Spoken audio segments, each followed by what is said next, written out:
My mom told me not to talk to strangers on the internet, but I'm glad I didn't listen. We are the Certified Noonas, your sisters in the love of Asian entertainment. Hi, I'm Amanda. I'm Natalia. And I'm Sky. And the trio is back together again for just a fun little episode here.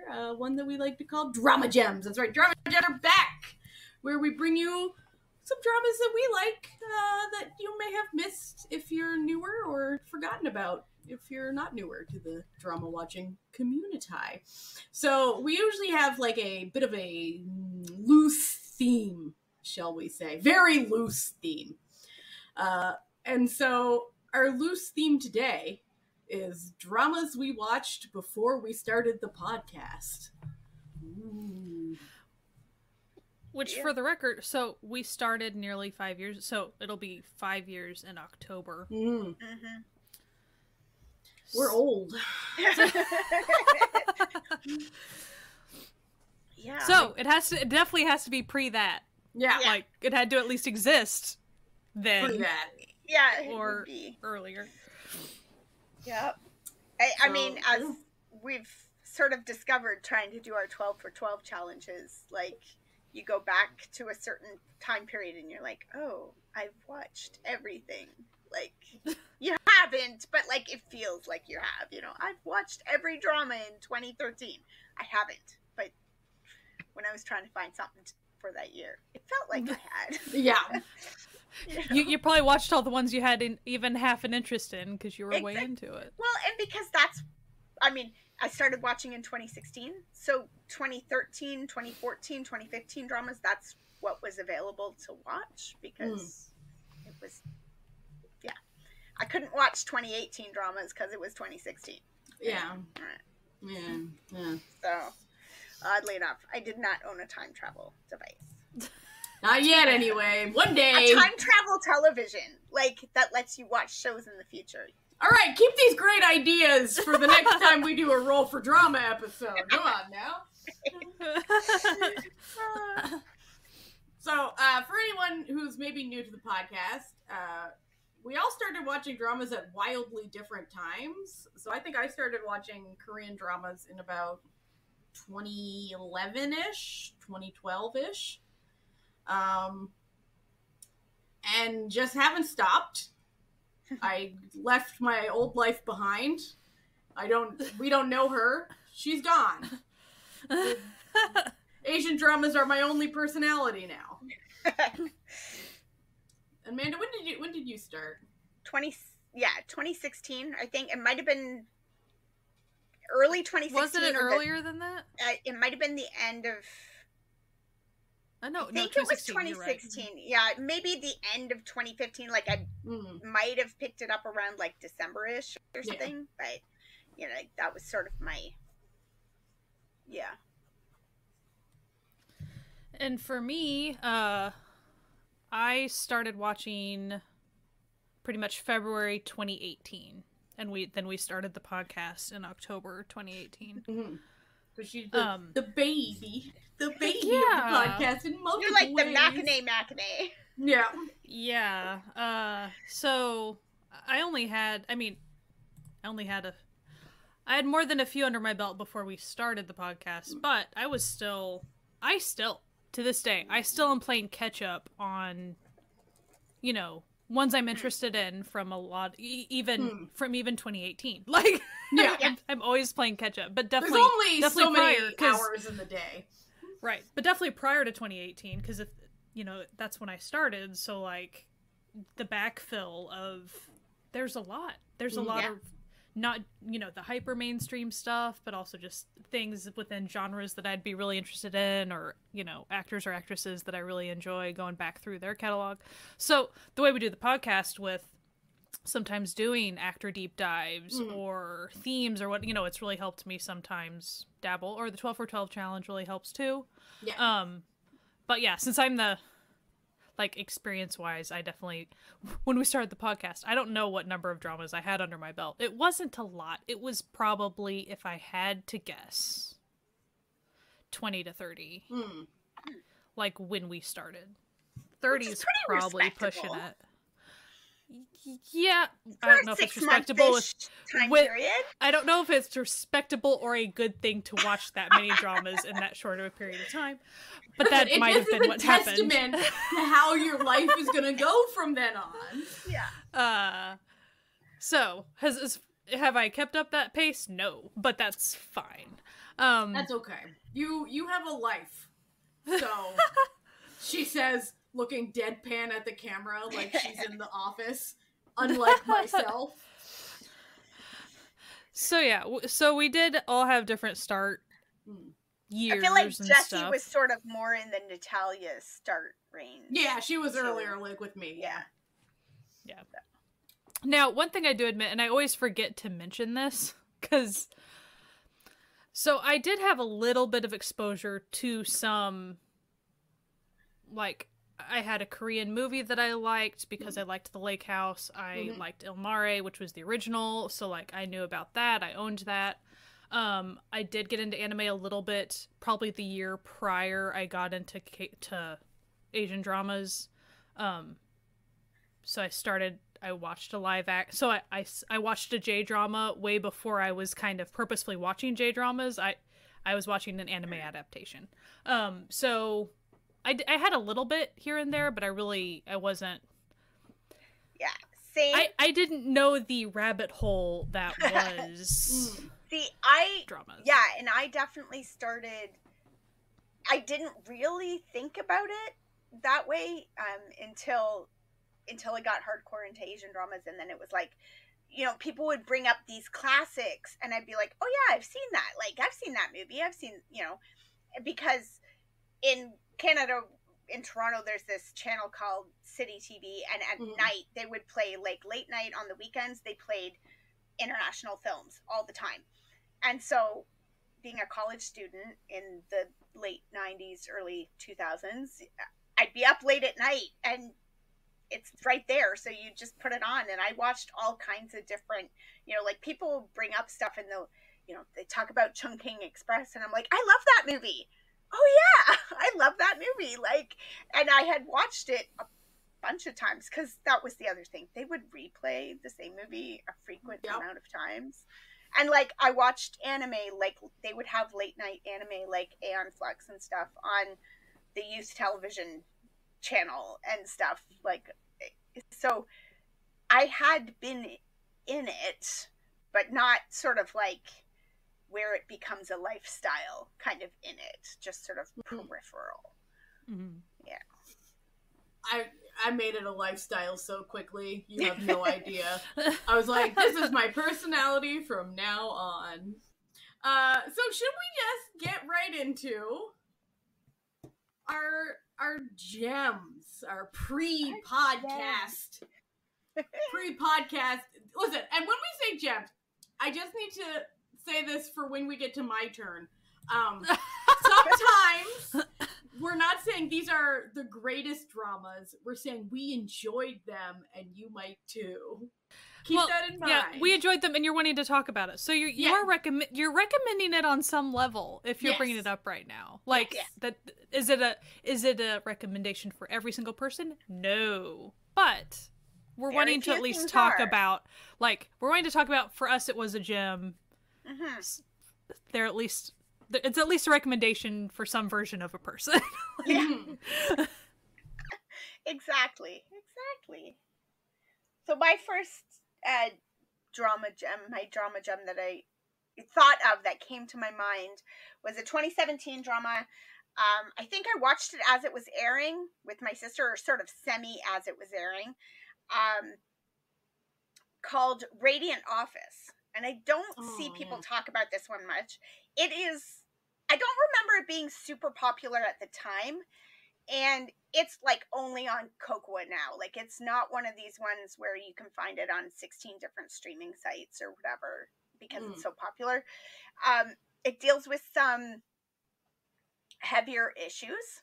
So the very first episode involves these 3 young people who are going through stuff with regards to work, with regards to life, with regards to just not being able to, they can't get a job, they can't get hired, they've reached their last straws, and they basically all try to kill themselves by jumping off a bridge, but they all get rescued.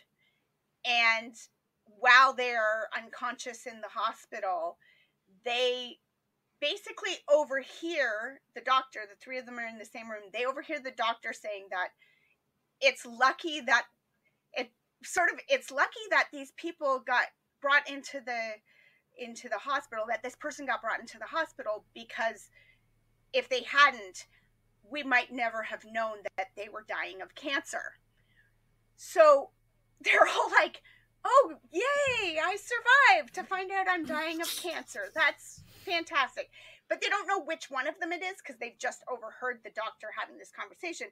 And they all realize that there's going to be a medical bill associated with their surviving their attempts. And they can't pay it. None of them have money. They're like, we don't have money. We can't afford anything. So they sneak out. Like, they just take off. They're like, we're all awake. We're all good. They take off. And then they're like, one of us is dying. We should go back and find out who. Who cares? We were already going to die. Like, now we're just, And so it starts real heavy. But it's even then, it's got some lighter moments in it and things. And they all wind up working in the same office together. They might even become roommates, I think, at one point. But it's like, so the main character is this girl. It's what's her name? Go Ah-sung. She's so cute. She's so cute, and she's such a great little actress, and I just really, really enjoy her. She's in lots of stuff. And the main male lead is Ha Suk-jin. He plays the boss in this office, and sort of the love interest, but like they don't, the romance between them is more friendly than it is romantic. Like, they don't go real hard into the romance aspect of it. It's there and it's good, but we're more on board about these people finding their place in the world, finding things that they are good at doing. It's an office drama. Like, it's really much more an office drama than it is anything else. And it's just really good. Like, it's really enjoyable to watch them. There's obvious politics. There's a whole thing with, like, I think, I'm looking at the cast list, and like Kim Dong-wook is in it, and I think he plays maybe the half brother, or maybe he's just the boss's son. I don't know. Like, there's a whole thing going on there, and it's an office drama. Like, you get what you get. It's got the old classics. Like my husband always jokes. He's like, if there's not some sort of corporate intrigue, are you really watching a Korean drama? Right. Like, but it's got, like, they're a furniture store, like not a store, but the furniture manufacturing company.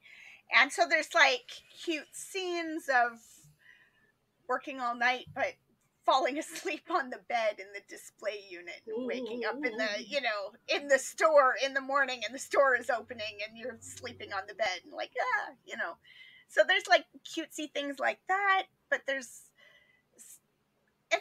good because they're all hired on sort of a temporary 3-month basis, but they all believe they only have 3 months to live. So like, make the most of it while you're there. Yeah. And then it's like, oh, we can only hire one of you on full time. And, so at some point, of course, the conversation turns to, well, we should really find out which one of us is dying, because if they're going to give the job to that person, like, that just doesn't make sense. One of you guys should, if I'm dying, one of you guys should take the job. Like, I just, so there's always kind of in the background this aspect of which one of us is it. But sort of Damocles hanging over all of them constantly. Yeah. Yeah, I remember really liking that drama. It was very, I gave it like a 9 out of, Hoya's in it. There's a lot of people, like, when you go through the cast list, you're like, okay, yeah, I know this person. I recognize these faces, and there's a lot of them. These all look familiar to me. Yeah. And it just, But I remember it just kind of, it feels like it flew under the radar a bit when it came out. And I think it might have been that sort of weirdness with how it starts.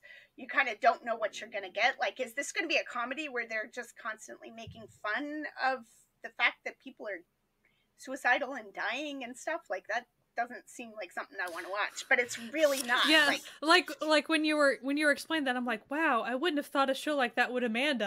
I'm confused. Like, yeah, but it Amanda, so like, yeah, it must have been some way. It's much lighter than it maybe sounds like it is. Like, those are sort of, sometimes you get the synopsis of something and it comes out sounding slightly, the vibes aren't the same as what it is in reality. Yeah, because like there's a lot of, you know, the struggle of being hopeless and being in a hopeless place, but then also the humor of the hopelessness, what it causes you to do, like sneaking out of the hospital in your, you know, hospital gowns without your shoes kind of thing, because you don't want to pay the bill, because there wasn't supposed to be a bill because you weren't supposed to be here anymore. It's got some real gallows humor situations, you know, like a real, like, it be what it be energy to a lot of it. Which, you know, very in the moment, you know, that's very now. Yeah. It was ahead of its time. It was ahead of its time, shall we say. That's it, exactly. So if you have a Cocoa West subscription, it is on there, available. So, you know. And what was the title again? It's called Radiant Office. Radiant Office. Yeah, I think that's how it's. It has other titles like Self-Dazzling Office or Self-Radiation Office. Pretty sure that it was a self-radiation. I'm like, okay, but sure, that's what you're Radiant Office is the that's what it's known common title for that one. I've heard about it. Mm-hmm. Yeah, I remember really enjoying it when it came out. Yeah. So. And what year was it? 2017. 2017. Yes, 2017. So how about you, Natalia? All right, let me set the scene for y'all. Okay? The year is 2015. I have recently become obsessed with a girl group. Really into it. That girl group's name? Sistar. Banger after banger was coming out in the, you know, mid-teens from Sistar. They were at their heyday. I'm just browsing on the old Viki as I do, and I see there's a new show coming out. It's August. School is about to start. Was I in school in 2015? I don't fucking know. Probably not. I might be in grad school. No, I wasn't. I would have been living in Halifax. I was doing nothing. I was an unemployed, disabled bum. So I'm like, ooh, what's this? Interesting. I noticed that one of the singers of Sistar is starring in a new drama coming out. And I'm like, well, bitch, I gotta watch this. Little did I know that this drama was going to absolutely obsess me. It's only 12 episodes. And they're not long episodes, I need to point out. And it is a drama called Virtual Bride. Ooh. Otherwise known as The Eccentric Daughter-in-Law. But I think I've not heard of this at all, so. All right. Let me set the scene. I need to point out this drama, if you're looking for hard-hitting plots, if you're looking for deep meanings, throw that all away. That is not what this drama is about. So, we set the scene of there's the main character, In Yang, played by Dasum of Sistar, is sort of like a bit of a washed up former idol girl group. And she's trying to like revitalize her career because like she's fading into obscurity. So she agrees to be on like a We Got Married style like variety show where she's like, you know, so modern and like, you know, flighty, and she's very dumb, okay? She's very dumb, like, but well-meaning. And so they're like, okay, we're going to like have you, air quotes, marry like a dude from like traditional conservative family. Oh my gosh. So they find this like mathematics professor whose like mom has been like this like kimchi maker, like the family secret kimchi recipe for, you know, she's so traditional and so like conservative. And so they're like, we're like the fake marriage, woohoo. So then they just start filming this show where he thinks she's an idiot and doesn't want to be on this show and doesn't know why he agreed to do it. She's just trying to like become popular again, and it's a real like fish out of water. Like the mother-in-law hates her and thinks she's just the worst, but then finds out that she has a perfect palate. Oh. So anyway, it's goofy. And who's the dude? Okay, the dude is played by Ryu-Soo Young. He's been in a ton of shit. Like, if you looked at him, you know his face. Like, he was in My Father is Strange. He was in Blood. He was in, he's gonna be in Bloodhounds this summer. Okay. He was Yeah. in My Princess, Bad Couple. And I had actually seen Bad Couple, and I liked him in that, where he played a botany professor. He's got, like, a real professorial look to him. And then the mother-in-law is played by Godu Shem, who, she's also one of those where it's like, she played the grandma on Island. Oh, shoot. Okay. Yeah. So, anyway, this show, I don't know, I've seen it like 5 times. Like, and it's only 12 episodes, and they're not long episodes. Like, they're not like, so, you know. So, like, what vibes does it give off? Does it just give silly vibes? Yeah, it's real goofy, but, like, heartfelt goofy, where it's just like, you know, it'll do things like, oh no, like, she's trying to get something from a shelf and things are falling, and he like puts his arm out so it hits him instead, but then the mother-in-law sees and thinks that she's like making a move on it. Like, it's that 100% that, just the goofiest. Like, the filming quality, questionable.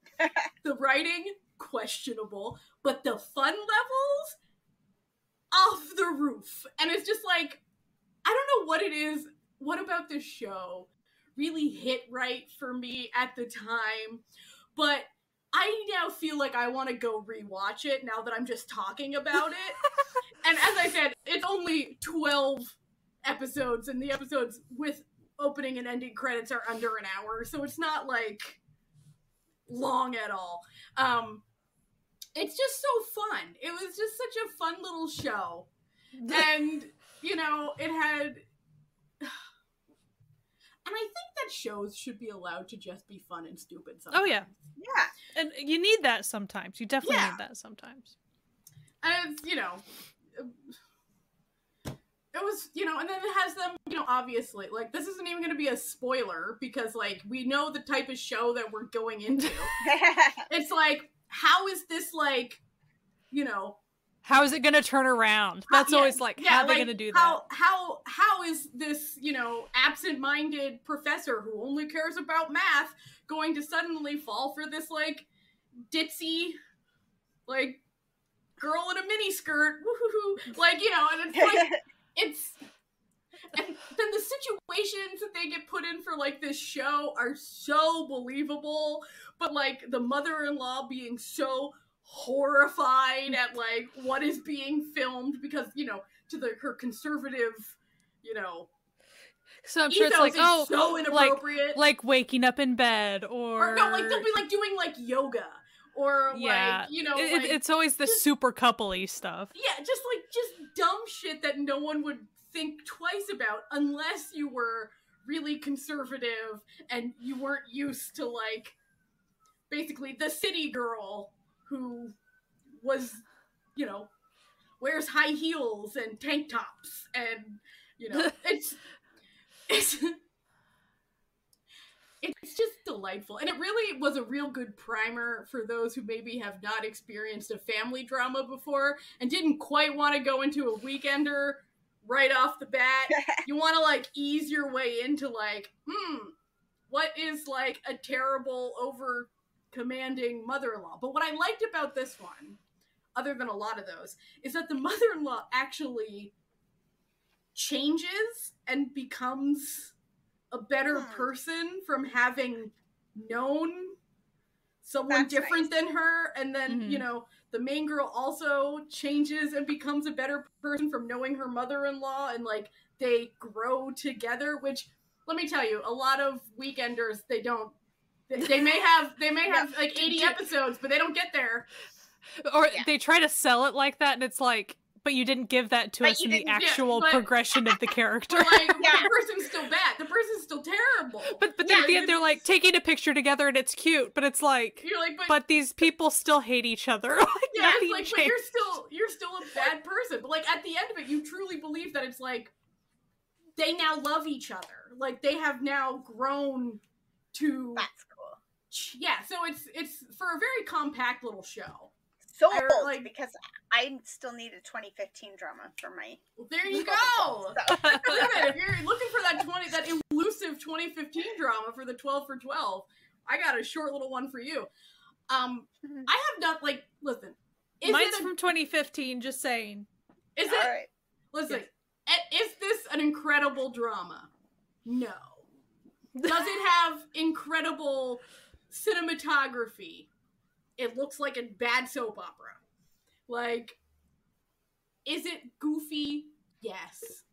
But is it somehow also incredibly heartfelt? And I really enjoy it. Like, it's got, like, sort of a non-gay GMMTV vibe, if you know what I mean. Like, if you liked Sand Princess, I know I went off about Sand Princess many a while ago. Still a great show. You should check that out.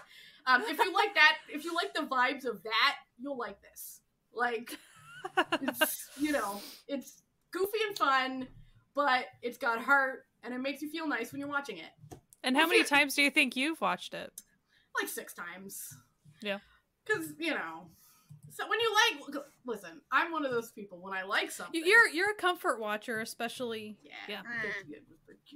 Are you just surprised I didn't just bring Cutie Pie in for every episode of Drama Gems?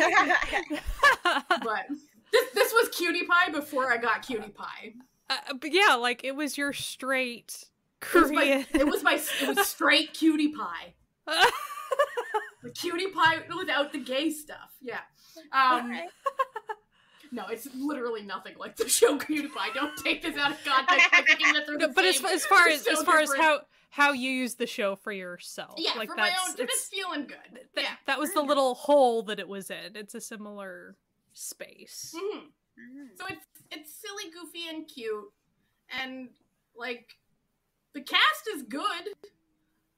Like, it's got a good cast, and I enjoyed it. It's got a lot of, like, if you watch a lot of, like, Weekenders and stuff, there's some faces on here you'll recognize. Because there's, you know, a cast of people that end up.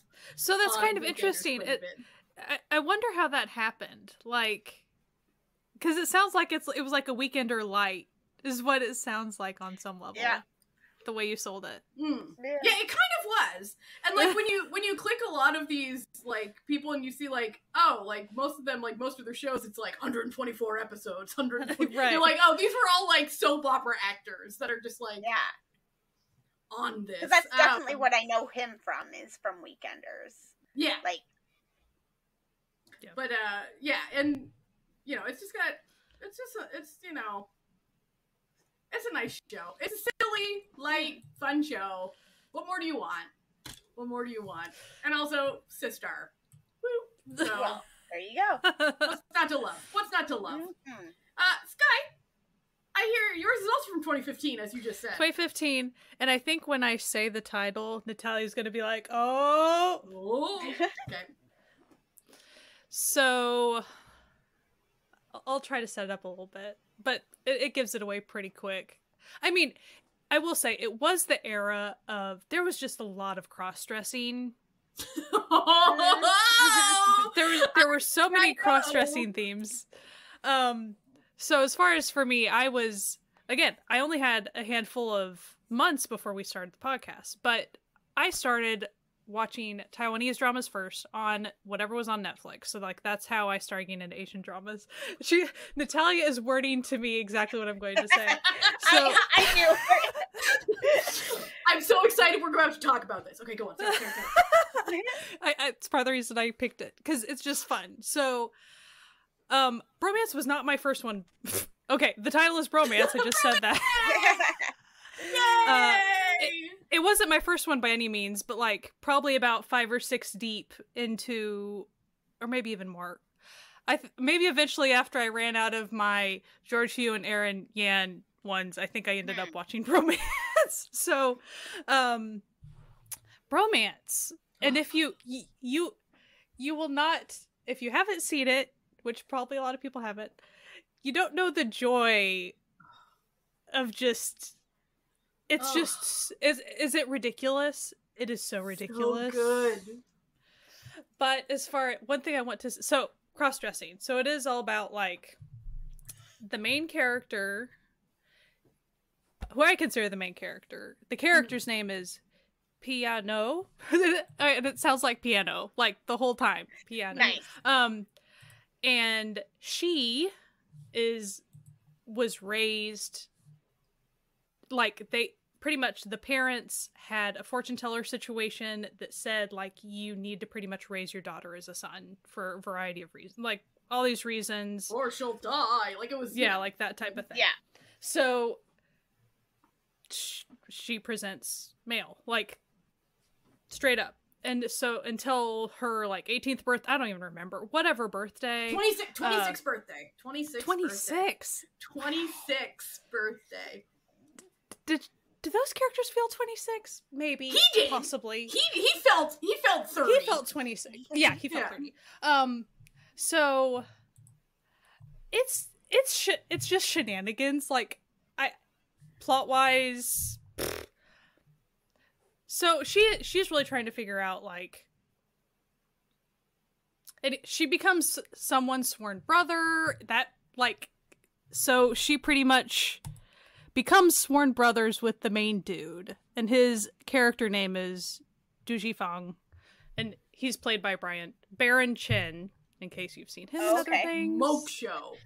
Okay, sorry. And Piano is played by Megan Lai, and she's so good. And she's I want to say maybe the only cross-dressing drama I've seen that it convincingly presents as male. Like, yeah, like listen, we've seen a lot of cross-dressing shows out here. Okay, yeah. There's been many of them, and in none of them would you ever be like, oh, like, you know, maybe you would never, like, here's the thing, you wouldn't ever say anything to their face, but you wouldn't be like, that's a man, that's 100% a man. But in this one, you're just like, yeah, it's a dude. Like, maybe like because a little effeminate, but that's a dude. Also, like, she is an expert in martial arts, which that becomes, there's like a lot of fighting in this, which is super fun. I thought it was super fun. Sean Lee is in it because he's in like a ton of stuff, so of course he pops up in it. So this also, was this the first? I don't think this was the first. I think the reason I picked this up too is Bai is in it.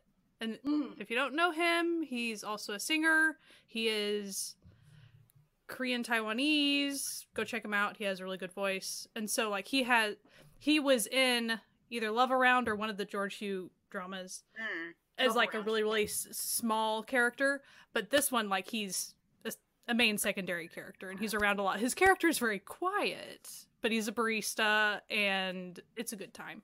I'm trying to think of just the shenanigans because they become sworn brothers, and then like I don't remember how quick she starts crushing on him, but it's pretty fast. Like, she thinks he looks nice in that suit when they become sworn brothers, and that was a thing. Yeah. So they get it almost has Coffee Prince vibes as far as getting a very close relationship before you reveal that you're a girl. Like, it's definitely that. And jive. When I tell you, remember how we like laughed in our 3 KBLs? We laughed about these chill, like, maybe I'm bi moments that these actors have, like, that these characters have that are just like, well, it is what it is. Very much the vibes here, where he's like, well, get that rainbow scarf. Like, yeah, it like, is what it is. Well, once he starts processing all that, he's kind of like, well, guess that's what I am. Like, I just remember him having, like, either, like, a sister or a cousin who was like, I support gay marriage. Yes, my rainbow brother. Yes, like, woo. And I just remember being like, okay, calm down, lady. Like, I think I remember the fact that, like, even though she eventually, like, tells him she's female and stuff like that, her style doesn't change. She continues to pretty much present as butch. I mean, like, she presents very masculine or masculine, and he's totally down with that. I feel like, did it show that, like, after they both wore suits to, like, whatever wedding type thing happened? Like, it was so cute, guys. I really can't. And it's very silly. It's such a treat, though. It's like, delight. Oh, they made this. Like, someone wrote this, and it's just cute that it exists. Especially remembering it's 2015 when this came out. It's not like this is now, right? I think this was before they even passed gay marriage in Taiwan. This came out. Yeah. Because I feel looks like that was a much more recent. And it looks like it's one of the things where when it was on TV, it was 18 episodes, and online it was 30 episodes. Probably the way it was cut, so that's a thing. It's on Viki, supposedly, according to MDL. It's just really sweet. Even the secondary romance is very, very sweet with Bai's character, barista, straight romance situation over there, which... Anyway, won't get into if the main romance is straight or not. We don't have to go that far into gender identity and everything. But I do want to say, this character, and I'm not going to claim identity for the character, but the character isn't really frustrated that they have to present male for most of their life, because it's just what they had to do. But it definitely, when you get to a fever pitch of crushing on somebody, and so it's like, guess I need to eventually mention, like, this is a thing. So... But then the fact that the way they still presented their presented their gender as far as their style and stuff didn't change. So, like, it was just like, hey, we're sworn brothers, but I actually like you. This is gonna be a thing. So, it was really cute. It was obvious that he was way into her way before he knew he was into her. I love a simp. Hard. Okay, yeah, so hard. Like. And I remember watching it because the opening credits are really beautiful and, like, have these, like, beautiful, like, country vistas, and it became a bit of a joke because I was watching it on the TV, and my husband would, like, come in during these, like, opening credits. He'd be like, come to beautiful Taiwan. Look at beautiful Taiwan. Look at all the beautiful countryside of Taiwan. But it doesn't, like, take place in the countryside of Taiwan. It's just, like, the opening credits are them, like, running on, like, a mountainside, like, ooh, look at this beautiful vista. It's a great show. But it really was funny because, like, I think I've rewatched just a little bit of it, just enough to, whenever the two main characters meet, there's a fight, and she gets in the fight and has very impressive fighting skills, and he's very impressed, and then that's pretty much automatically, we're going to be sworn brothers, we're going to have the ceremony, like, we're going to be BFFs forever now. And she immediately is like, oh no, he's hot. Like, this is a problem. I don't want to be sworn brothers. Like... like, but then it was pretty much like, if we're sworn brothers, we're gonna do everything together forever. It's like, well, I'm down with that. You're hot, and okay. Just like, say less, brother. Let's go.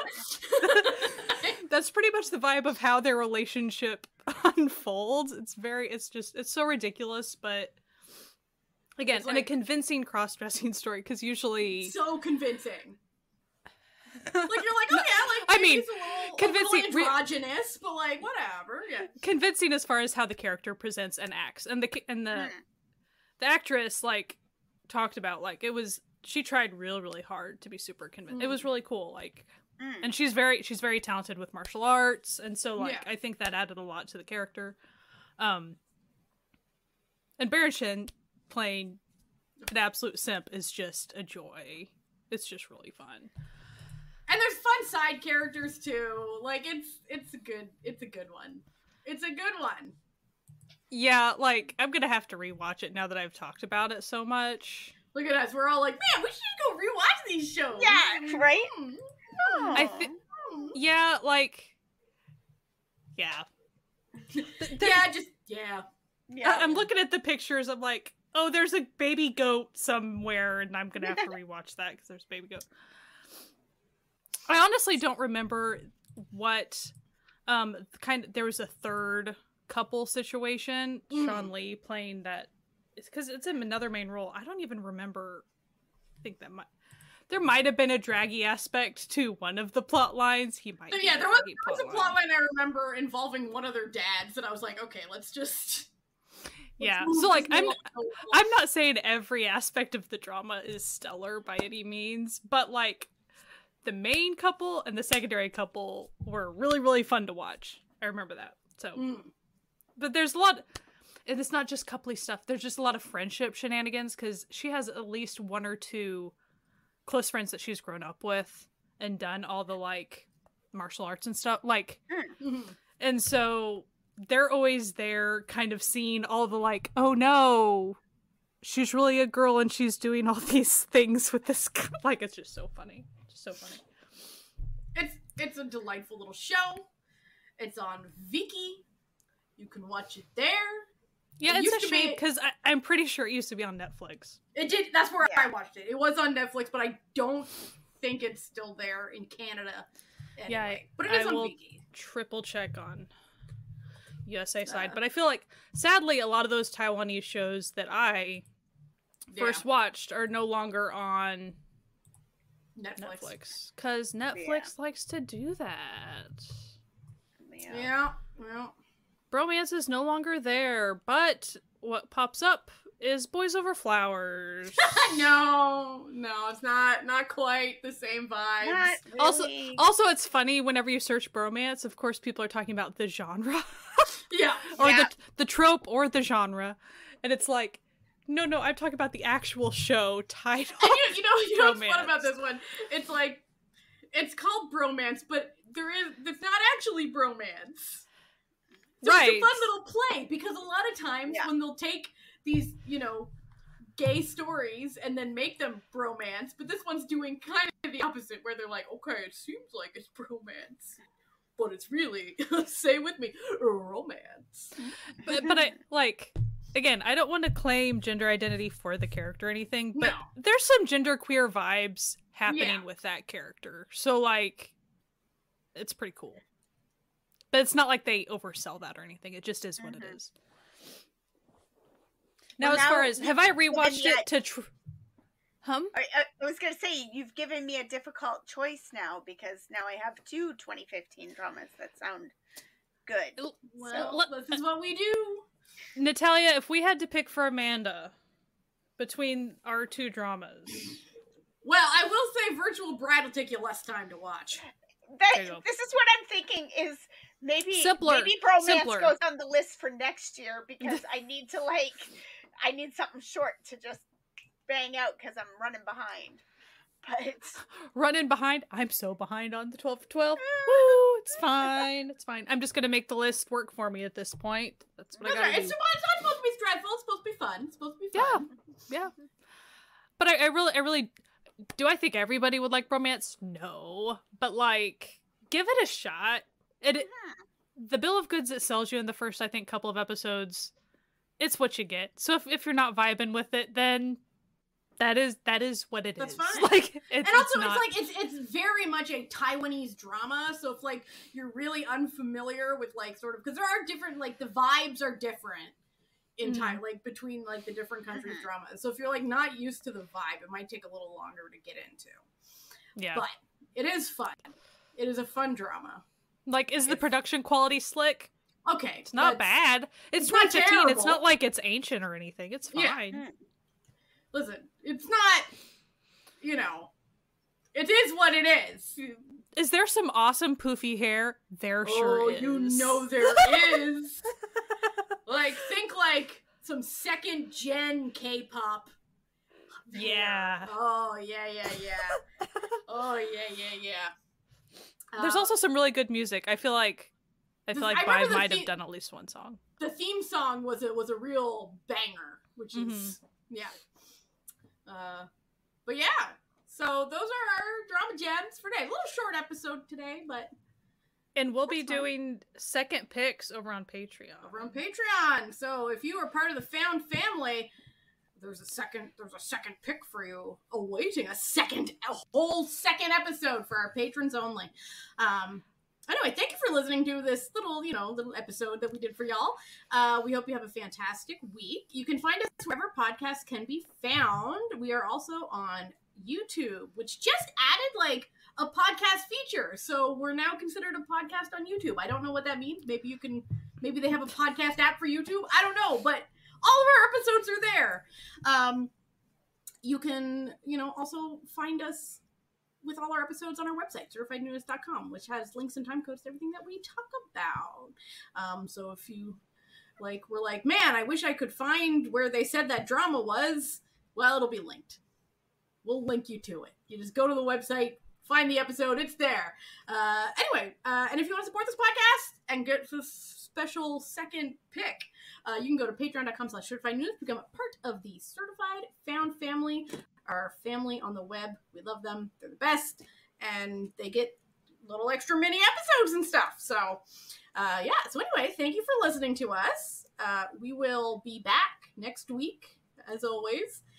So stay safe, wash your hands, wear a mask, and keep enjoying Asian entertainment. Bye. Bye.